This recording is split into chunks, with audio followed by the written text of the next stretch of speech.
प्यारे बहनों और भाइयों, मेरा नमस्कार स्वीकारो। देखिए, आज हम आपके लिए एक वीडियो बना रहे हैं।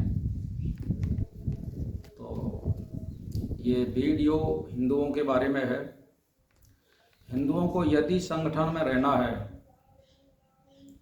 और बंटने से यदि बचना है तो घोड़ चढ़ी और पूजा करने से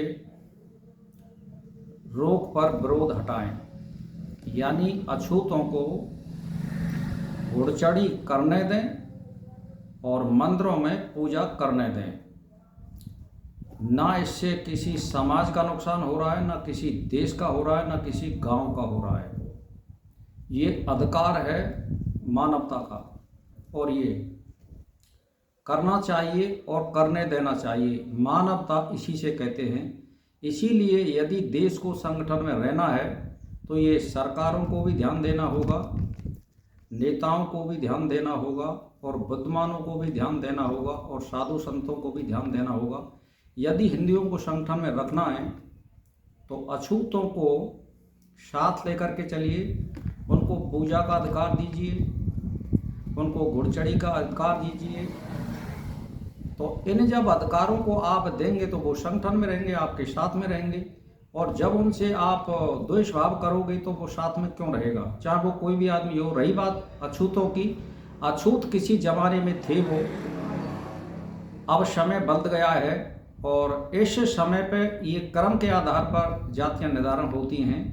मान के चलिए कोई आदमी ने पंडित का जन्म ले लिया और वो दारू और मीट खा रहा है तो विद्वान तो वो नहीं हो सकता है।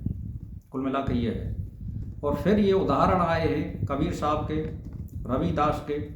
तो परमात्मा ने इनको शक्ति क्यों दी? कर्म के आधार पर ये ईश्वर शक्ति देता है सबको। तो हम इस पृथ्वी पर रह रहे हैं, समाज में रह रहे हैं, तो हमें उनका अधिकार देना चाहिए। इसी तरह हमारे देश में से 15 देश बन चुके हैं और इसी तरह बनते रहेंगे यदि आप इन समाजों को, हिंदुओं को बांटते रहोगे तो पहले ये समझिए कि ये जो हमारा समाज है ये किस तरह बट रहा है। विद्वान इसको सारी तरह से जान रहे हैं। मान के चलिए किसी आयस पर्स की लड़की मिल जाती है तो वो संभोग करने से तो मना नहीं करता है और शादी करने से मना करता है। तो ऐसा क्यों है भाई, जब वो अछूत नहीं है क्या? तो कहने का मेरा मतलब ये है कि अछूतों को अधिकार दीजिए। जब देश को कोई हानि नहीं है घुड़चढ़ी से और मंदिर पूजा करने से, और ईश्वर को भी कोई हानि नहीं है, ईश्वर के लिए तो सब समान है। कि आप मान के चलिए इन मोमडनों को, मेवों को मलेक्ष मानते हैं और मानना भी चाहिए उनके कर्मों के आधार पर। तो फिर राम भरोसे दास जो एक अकोला के रहने वाले थे महाराष्ट्र के, वो मुसलमान थे और उन्होंने फिर वैदिक धर्म में आकर के आर्य समाज से गायत्री की शिक्षा ली और उन्होंने फिर गायत्री का साक्षात्कार किया है। तो फिर गायत्री का साक्षात्कार क्यों हो गया भाई? तो कहने का मतलब ये है कि आचरण के ऊपर आपका निर्भर कर रहा है। हम मान के चलिए टट्टी पेशाब को जाते हैं तो मंदिर में नहीं घुस सकते, तो हम भी उस समय पर अछूत हैं। स्नान करने के बाद ही मंदिर में जाने का अधिकार है, चाहे वो किसी भी जाति का हो। तो वहां पर तो हम भी अछूत हैं। जब वो शुद्ध सवाई और आचरण करने वाला मनुष्य है तो वो मंदिर में जा सकता है, पूजा कर सकता है और घुड़चढ़ी कर सकता है। घुड़चढ़ी से तो हमें कोई लेना देना नहीं है मंदिर का भी, तो उस पर हम क्यों रोक लगाते हैं? तो इस मानसिकता को खत्म करिए।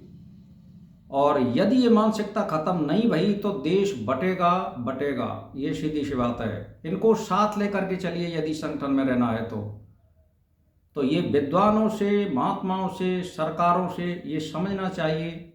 तो मैं आपसे एक ही बात कहना चाहता हूँ, और मैं समाज में रहता हूँ और मैं अनुभव कर रहा हूँ कि भाई सभी समाजों में विद्वान होते हैं और सभी समाजों में मूर्ख होते हैं, सभी समाजों में दारू पीने वाले होते हैं, मीट खाने वाले होते हैं। ये कोई ज़रूरी नहीं है कि एक ब्राह्मण समाज में विद्वान पैदा हो। तो ये किसी भी जाति में हो सकता है। जाति का मतलब एक पहचान होती है। तो पैतृक में आपको जो कर्म मिला है वो तुम कर रहे हो, लेकिन ये कोई ज़रूरी नहीं है कि वो ईश्वर का ध्यान नहीं कर सकता है, वो घुड़चढ़ी नहीं कर सकता है। उसका अधिकार है, वो कर सकता है। हमारा क्या कोई नुकसान हो रहा है क्या? या ईश्वर को कोई नुकसान हो रहा है कि कोई समाज को नुकसान हो रहा है कि किसी देश को नुकसान हो रहा है? तो इस तरह से सरकार को भी ध्यान देना चाहिए। यदि हिंदू संगठन में रहना है तो अछूतों को साथ लेके चलना होगा। घुड़चड़ी पे या मंदिर में पूजा करने पर विरोध नहीं करना होगा। अगर विरोध आप करते रहेंगे तो समाज बढ़ता रहेगा। ये सीधी सीधी बात है। तो मेरा विद्वानों से, महात्माओं से और सरकार से ये अनुरोध है, और जितने गांव में नेता बसते हैं या शहरों में बसते हैं उनसे भी अनुरोध है कि जनता को समझाइए और उनको संगठन में लीजिए। यदि संगठन बड़ा है तो देश बड़ा है, अगर इस संगठन नहीं बड़ा है तो देश बड़ा नहीं हो सकता है। संगठन में स्फूट पड़ने पर ही यहाँ मुगलों ने और मतलब ये तुगलकों ने यहाँ पर राज किया है, बंटने पर ही। अगर एकता होती तो मतलब ही नहीं है जो यहाँ पे दूसरे देशों के लोग जो है आकर के आक्रमण करते या मतलब राज करते हम पे। उसका कारण ये कहिए, हम एक नहीं हुए, एक हुए हैं तो हमारी विजय भई है, और हमने फिर एक हुए तो अंग्रेजों को भी भगाया है। तो मेरा कहने का मतलब ये है, हिंदुओं को यदि संगठन में रहना है तो घुड़चड़ी और पूजा आदि जो कर्म है उनको अछूतों को छूट दीजिए, उनको करने दीजिए। समाज को नुकसान नहीं है, देश को नुकसान नहीं है, गांव को नुकसान नहीं है, जिले को नुकसान नहीं है, राज्य को नुकसान नहीं है, तो भाई हम क्यों रोक लगा रहे हैं। तो इस मानसिकता को खत्म करिए, सोचिए और समझिए।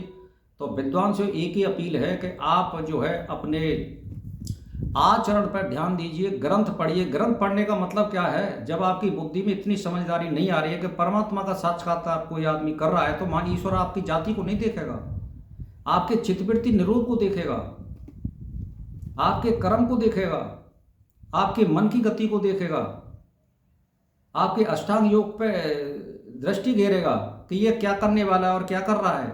वहां आपकी जाति को नहीं देखेगा।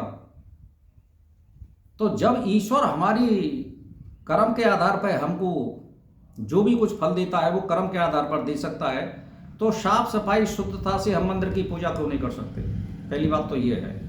अगर हम लैट्रिन पेशाब करके मंदिर में बगैर नहाए धोए नहीं जा सकते तो हम भी अछूत हैं उस जगह पे, हम भी नहीं जा सकते।